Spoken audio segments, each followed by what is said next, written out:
Is it actually getting lucky? You obviously you did apply, right? Yes. Thoda sa, I would love to know the process. How did you apply? I would say work-life balance in Australia as a whole is way better compared to other countries like India or America. Depends on the person too. How does he balance it, right? Yes. Once you have hosted that website for free, you can host using like Versal or such tools. And once it is hosted, make sure to add the links in resumes. How do you like this feel of working in the same university which you studied in? And now you're getting a fee back from the same people. Some recordings of like tutorials and such, 2 hours, 3 hours, at least 1 hour, please. And then, yeah, when they ask, you will have some information. And mention the soft skill part of it, like working with people, taking tasks or something. Except pay. You don't want to disclose, it's fine. I'm not asking it. Okay. What's the other benefits when you apply, when you do job in university?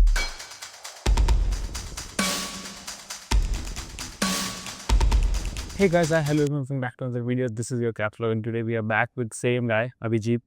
मैं थोड़ा सा, I'll give you a gist. We have done recently a podcast with Abhijit on software engineering and I've asked Abhijit to come back. He suggested to be coming back because the topic which he has is great, which is finding jobs in university. But थोड़ा उस पर जाने से पहले मैं would love you to थोड़ा सा अपने बारे में इंट्रोडक्शन देना but as I said, thank you so much because you took some time. We're really busy schedule.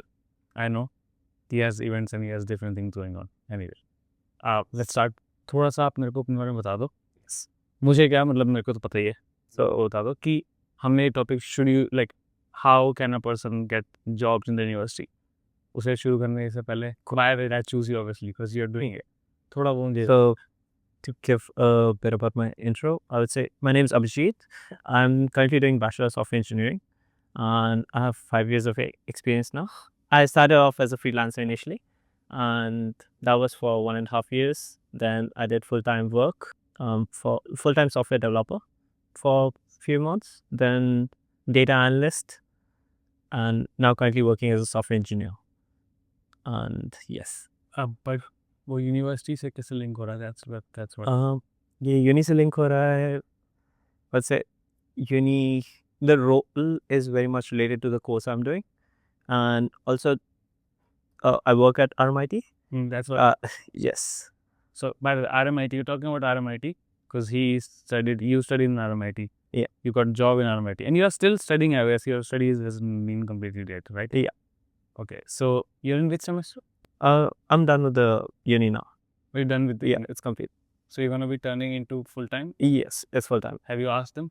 Yeah, the contract was previously like it started off as an internship for the whole year. Then they agreed like, yep, we'll move it for part time for the whole year, and after the course is complete, they will move it into full time. आपका course masters था या bachelor's? Bachelor of Software Engineering. Bachelor's, it is 4 years. Yes. And last time, if I'm correct, you mentioned that in the last year of this software engineering bachelor's in Australia, that's a whole internship. Yeah, second last year. Yes, that's second last, and that's paid. Yes, has to be paid. And you did it in university, this university? Yes, I got lucky, and I'd say RMIT was a really good place to work at for the internship here. But for my course, I know people who have worked in different places. So it's just the requirement is that they have to do internship, and then few requirements. Internship, the internship has to be paid, and the internship has to be in software related field, at least for my course. And if I say like there's other courses which have similar requirement for the internship, like sometimes they have just for the semester that they only need to do it for 6 months and such. And for most of the courses, it is a mandatory that it needs to be related to the field you're studying in. That's all. Thoda sa on that, you said you got lucky. Okay. Yes. Is it actually getting lucky? You obviously you did apply, right? Yes. Thoda sa, I would love to know the process. How did you apply? How did it end up getting it? You can talk in elaboratively. It's fine. I'm here to learn. For the internship part, like I would say I got lucky because the market was very rough at that time. Years? Which year? Which year? As in which year You did which year you fly? That would be 2023, I suppose. Okay. Yep. And I consider I had previous experience working working in software field and working as a freelancer as well. But with that as well, as an international student, I felt it was much more difficult because there were so many opportunities where even I'm getting it firsthand, like calls from recruit, like, okay, yeah, your resume is looking good. Okay, tell us about the previous experiences and all those questions. Yes. The first round of the chit chat goes well. After the whole thing, then they ask, okay, now uh, everything looks great. You can proceed ahead. By the way, what is your visa status? Oh, wait, you're on student visa. Oh, we are so sorry. We are looking for someone full time. I've Oh, heard they that. said it the last time. Like I've heard that so many times, and because for the recruiter's point of view, they need to get the information into their In system. that system, Yeah, so they start with the whole thing, Yeah. and then they ask like, okay, what kind of visa do you have? Otherwise, and that is somewhat sad because like I've applied for a lot of internships, and still it was like, yeah, it was more than 60, and I've heard more in hundreds as well from people. People have applied in hundreds, and still it's like very hard to get nowadays. But yeah, it's possible. Talking about applying, let's talk a little bit. I want to know, as I mentioned. Yeah. If you're doing software engineering or maybe some other engineering, like you said, you applied for internships. How did you apply? What kind of platforms did you follow? So there are a couple of platforms I use. One, Seek, a classic. Seek, I just filter by software or developer terms and apply to all of them. I just Search the job or you search the internship? I search for the role, like the keyword developer. Okay. At least in software field, that is. And whatever showing up, I just apply. Like I don't see like if it's meeting the criteria, if I'm there or not. I don't care. I just apply in hopes like, okay, at least somebody will see the resume if they might have another role or such. And yeah, something like that. Second platform is Indeed as well. I somewhat used. And RMIT as well has a platform where it lists out all the job opportunities. RMIT Career Portal. Yes, RMIT Career Portal, which was actually very helpful. And it, if I'm correct, it has part-time, it has full-time, it has all roles, right? Yeah. Whichever comes up in the uni for the uni students. Yeah. Some are only for students, some are for full-time, Yes. right? If I'm correct. Yes, and it's not even just specific to the RMIT or university as well. It's it lists out from different companies as well. Any role which is available on the market. Okay. Not any, but like any which they have hands-on and they have agreed to post, I reckon. And yeah, those are available on it. Okay, so that's how you applied. You end up, after getting 50 rejections, Yeah. you end up getting one from the university, right? Yeah. So it was the internship area you're talking about. Yes. So did that internship, by the way, how was the internship? Just want to know. The internship experience was really good. Like the work-life balance at RMIT is really nice. Is it? Like, yes. Compared to, yes, I would say work-life balance in Australia as a whole is way better compared to other countries like India or Also America. depends on the person too. How does he balance it, right? Yes. One or the other way. Yeah, not all the roles or not all domains as well, but in software, like in comparison at least, I can for sure say like for fact that it is way better. The managers are much more chill. Like there's not much of an ego problem in Australia compared like in India, which is very commonly heard. Like the managers have this much of ego. Yeah, Yes. treat us like managers kind of way. So that is not the scene I see here. But yeah. When you got this internship, it was paid, you mentioned, right? Yeah. Because in the second last semester in this study, you need to have that. Need to have, or you can do unpaid. The second last year for the whole year, it need to have, at least for my course, software engineering. Otherwise, somebody can swap over to computer science, which is a 3-year course. It is very much similar to the course material which I'm doing. It's just without the internship year. None. Okay. Adding on to that, just want to know how much was the pay of the internship? I would not like to disclose the amount, but I would say for software engineering roles in general, for interns, the pay grade ranges, and it could be in range of like 40 to 60,000 for the whole year, and 40 to 60 is for the intern position, and after that, when you join full time for the whole year, then as well the range slightly increases, like 50 to 70 max, because generally the internship doesn't last for the whole year. Most of the time, the internship is like 3 months, 4 months, because it's for checking if the person they are recruiting is actually worth it to retain. So that's for the short duration. In my case, it was for the whole year. But moving on, like for the next year after the internship, it's of the range 50 to 70,000. After that, it could keep increasing. Yeah. So pay rate per hour, it would be 30 plus, I believe, maybe 40 plus. Yeah, 30 plus. 30 plus, 100%. Yeah, for sure. but yeah, probably not 40 plus, but yeah, 30 plus for sure. 30 plus, 35 plus, 40 plus. Yeah. No, 35. Okay.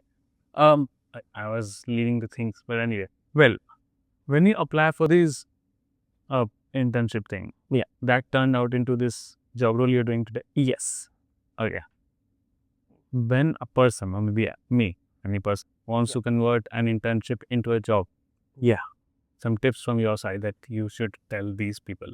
The tips would be, One I can say, yeah, just to give you a okay, speed up.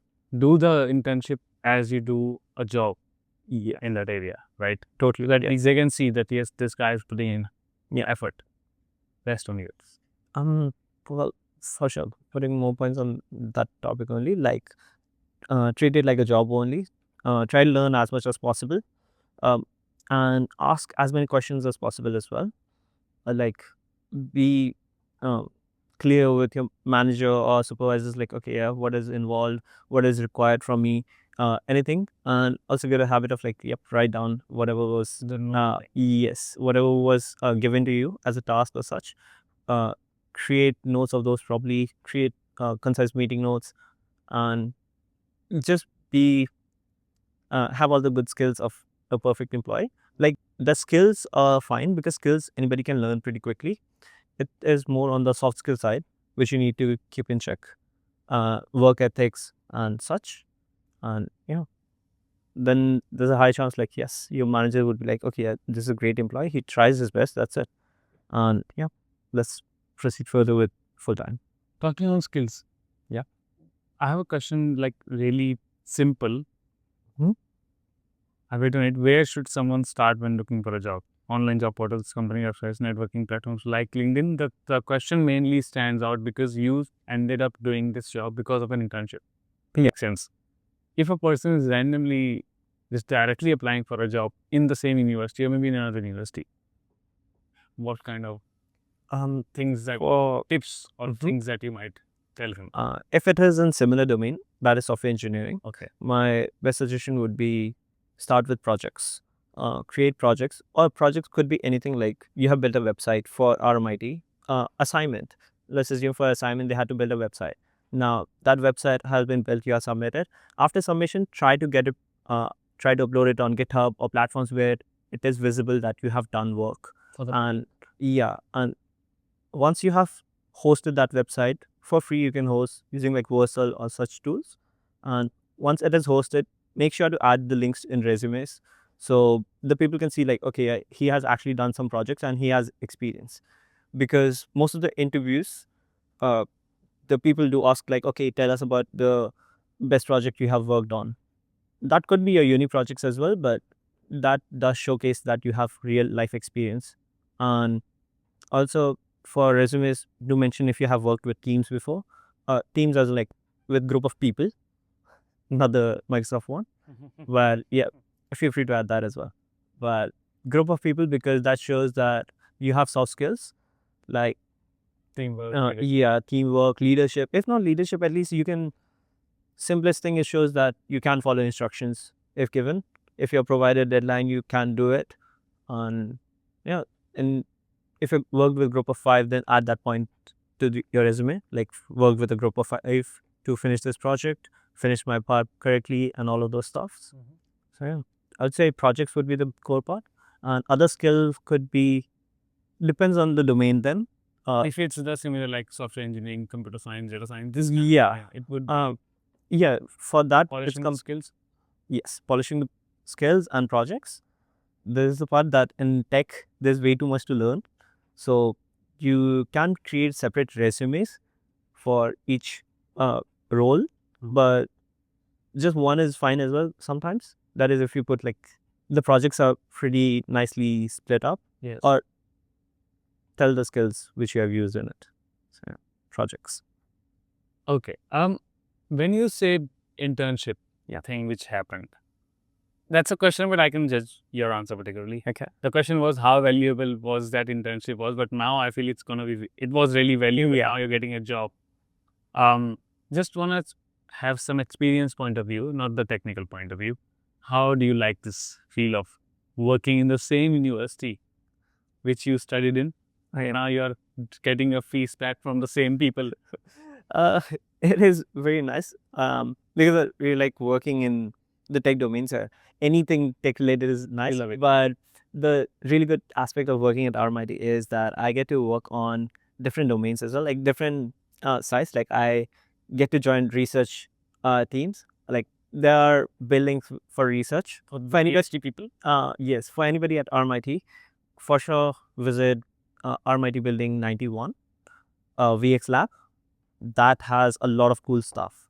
Like Cool stuff means cool stuff. so they have VR headset starting. They have I can't remember the name. There's a sphere which once you sit inside, you can have like complete roller coaster simulator or going space shuttle simulator. Like it can rotate 360 degrees. Simulation. But can anyone just go in? You have to find like proper professors who you got to ask. They will link Like, it up. yeah.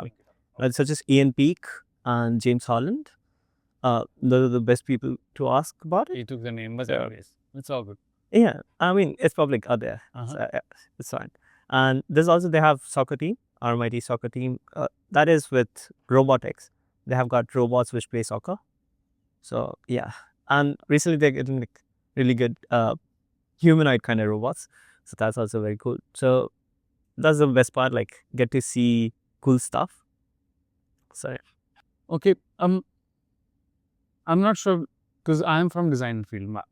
Taking that example, can someone completely from a different background still transition successfully into a new career of an industry in the university? For example, I'm from designing field. And the random roles, maybe a coordinator roles come in. Do you think will I be able to join in, or my soft skills are great? Example. Yeah. I have great leadership, great confidence, great teamwork. Yeah. My technical skills are not good enough. Okay. So will they ask me to just learn those skills, then we will hire you? Or no, like do they focus more on soft skills? And they do focus on soft skills, but one of the best skills you can share is learning, that you can learn new skills. yes. So I had an experience like for the data analyst role, which I worked for. I had to work with Power BI and such tools, but I had never worked with Power BI at all before that. What is this Power BI? Power BI is a tool for doing data analysis. Like it imports the data and shows visuals and such. So yeah, I didn't have experience with Power BI before that, but I just told the interview that you can see that I have worked with these many skills before. I can assure you that I'll give my best to learn whatever is new. And I can assure you, like within a week or two max, I will go through so many tutorials that I will be, if not the best, then at least I will have enough experience to get all your work started. To understand what you're asking me to do. So if you're in a position where you have reached the interview stage and they're asking like, okay, you still are not having this particular skill, you can just mention like, okay, I will give my best to, so just give me a week or so. Like I can assure you that I will be able to learn it out, and just take it as a challenge that you need to get it done. Otherwise, yeah, it's a lost opportunity then. Yeah. So obviously. yeah. But still, the question is still going to be there one or the other way. Yeah. That I do not have that core skill. At least you need to have some skills where you sit in the interview. Yeah. And then you're going to be able to do this when you're hired. Because they're paying you. And they will pay you for what if you don't know anything, right? So need to have a beforehand skill or no? Beforehand skill is required as well. Then the projects come. Then the projects come up and help. Yeah. So you got to show like, yep, you have already done previously some projects related or like anywhere to that role. Yeah. Or showing at least that you have learned for this project something and you have implemented it. So sometimes they can ask like, okay, how was working with this tool or like learning this tool, such kind of questions. And generally it's nice, like that's where multiple resumes come in the picture as well, that people can just see a tool. I was as well suggest my friends, like if they see a tool listed as a requirement, and what if you haven't done it before, you can do is you can just go to YouTube, search the tool, go through a 1 minute or 2 minutes video of it. Basic no. Yeah, and you would see if you can grasp it pretty quickly or not. Like how long it's gonna take. Sometimes it's just max to max 1 hour video you gotta watch, and it will be good enough to cover till medium level, if not intermediate. Then like decent enough that you will get the job done. So if you have watched at least 2 minutes video and you are certain that you can get it, feel free to add in resume, Why not? apply, and once you have that interview, make sure to go. Just do a vomit of all the information. Yeah, make sure to at least go through some recordings of like tutorials and such, 2 hours, 3 hours, at least 1 hour, please. And then, yeah, when they ask, you will have some information and you can make it. Yeah, so, thanks. I little learned some things on this. Talking that, I have a question. Yeah. That's not just for you, it's for everyone, for me too. For any international students who are applying for any job in industry or maybe in university, what does a strong resume and a cover letter looks like for an early career applicant? For example, I'm just an entry role applicant. Yeah. Sorry, I'm applying for it. Yeah. Right. And I want to know more about what should I include in my resume or cover letter so that I can get hired, not just in the university, in general industries, because you're working in the industry. Yeah. At least in Australia. Let's talk. Okay. I'll start with what to add, like start with the pointers, and then I'll cover what not to add as well. I Yeah. to know that. So what to add, just the pointers I would say is for sure an experience, a paragraph of experience. Telling if you don't have like previous experience, then just say like somebody who's very enthusiastic in this domain with learning capabilities, then mention the soft skills and such. Don't even need to stretch it out, just keep it 3 lines or 4 lines. That should be good enough. Then you can add the skills straight up, like these are the skills I have worked with, or move it. You can start with projects as well, whichever one is lengthy or like better in your point of view. And for projects, make sure to add like endpoints that what tools you have used or how it has benefited you in learning, or if the project is published, then for sure add the link so anybody can access it. Other than projects, there's the skills, jobs, there's the job section.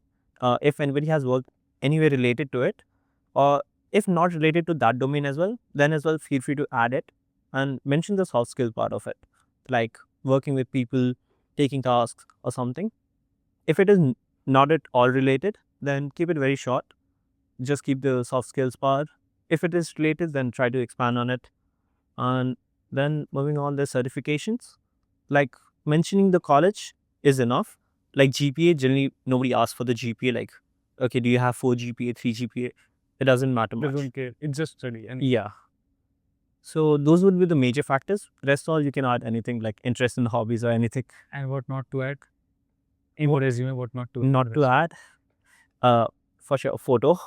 Photo, yes. Yes. I was wrong at the initial time. I was including my photo, which turned out everybody was on the page. Don't just rejects you when it sees a JPG inside the resume. And second would be address. No address? Yes, not required. It's not at all required for you to put where you are. At least in software roles, like, and in most of the roles, that is a recommendation I've heard as well before. Like, adding address is not nice. Like, it just adds a little bit of bias of for the recruiters. Third would be date of birth. That as well, for sure, not to add. Who's adding date? Yes, people do. People do add a lot of stuff. Okay, and like at that point, they create a biodata. So yeah, not to do that. And I suppose those were the really big red flags. Other than that, I think there's many for the not to add. There are many, but like these are the major ones. Rest, anybody could add like randomly something in out of the blue, something non-professional. That is also not to add. So just keep in mind that something which is professional and to the point. Try to please make the resume in the way that the initial top section is covering whatever you want to show the interviewer, yeah, for recruiter as well. So because generally they just view the first page and that's it. So And even after getting passed from ATS, yeah, and to get passed from ATS, there's one thing I want to add. You might agree with this. Try to link those keywords which are required in the requirement section of the job you're applying. Yeah. Right. You can use AI. ChatGPT is here. Yeah, like just make sure that the skills are there.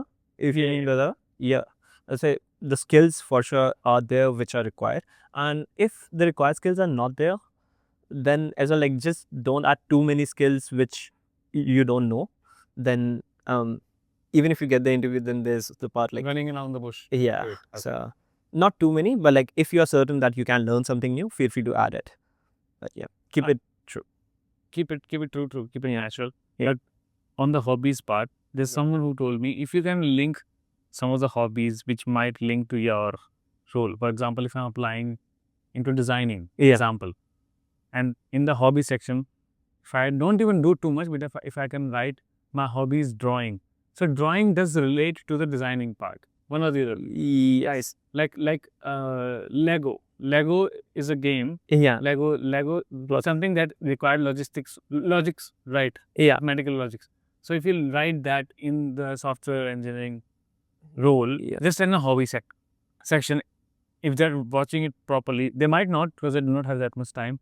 But that actually links up because this guy likes something that's logical, and side by side he has studying and being. Does it? Do you think that it sense goes in your term? Because my term it does. Yeah, maybe in design side, maybe, but like personally, I don't think. Keep it natural. Like yes, whatever you actually enjoy doing, because if they have asked regarding the hobby section, then probably they want to know like you naturally like okay, yeah, what do you actually enjoy, and it's okay if you want to add like something out of blue, like something which is just for the sake of like job related, that is fine. But yeah, it's not something which is a make or break situation. So yeah. Okay. That's a question, but can international students or newcomers find part-time jobs or casual work in their field while they're studying? That's an example. Yes. But they can, right? Yeah. Obviously, they can. Just need to look for it. Yeah. And for full-time professional job roles, qualification experience you mentioned. Yeah. That these, like, it should be something that you were doing in the past or the requirement of the job. Adding all onto that, except pay, you don't want to disclose, it's fine. I'm not asking it. Okay. What's the other benefits when you apply, when you do job in university? What kind of other benefits do you get? If you want to say, yeah, there's nothing internet, yeah, well, that is accessible, I feel, for any tech to the whole related. building, Yeah. coming at night time Yes. with your girlfriends. No, it's not about it. Anyway, But no. So no, and I'd say there's not much benefits from nothing too much extra from working at RMIT specific. Okay. It's just I'd say good work-life balance, or comparing to the tech jobs. Yeah, just tech job at RMIT compared to tech job at somewhere else, it is gonna be nice work-life balance, good pay, which should be mentioned, but that is a pretty valid factor. Yeah, I reckon those are the ones. But recognition is something, and reference is something I might think a person can use if he wants to apply any other role in any other place, right? Oh, that was Working in a university. Yes, It shows up. Now I'm being honest, I really want to apply maybe in this university or in another university. I want to get a job. Okay, yes. You need to help me in this. Anyway, last part. Some advices that you might give to the new students or new applicants who are applying to get jobs in the same university they are studying, maybe Latrobe, maybe Monash, maybe some other place. Yeah, that for sure be on lookout for the career portal for your university. Yes. Yeah, each university has different career portal, and for applying, I would suggest if you're meeting requirements like 2 out of 3 requirements, sorry, skills requirement as in like, yep, you need to know this, then do apply, or like 2/3 of it, that's also fine. Just apply to as many roles as possible and be yourself. add projects. Yes, classic one. Oh, also I will add for the references part that for references, try to be in touch with your professors whenever you have finished a project or such, uh, which was related for that course and you have actually done it properly. Then write a mail to the professor that, okay, here's a published project. I really enjoyed working, studying under you and such. And yeah, you can ask like if any of the professors are you're in close contact with, you can just say that, can I add you as my referrer for the resume, as a reference for my resume? And most of the time professors would be okay with it. Like if you're actually attending the classes and you were, I don't know, not being notorious or anything, so Why not? Why what not? would- Anyone should. Okay. Well, first of all, thank you. You said these kind of things, but like last time, let's have a rapid round. You're okay with it? okay. You can answer like, no, I don't want to answer this question. It's fine, but I just want to do last part in every podcast we do a rapid fire round. That's my try to think.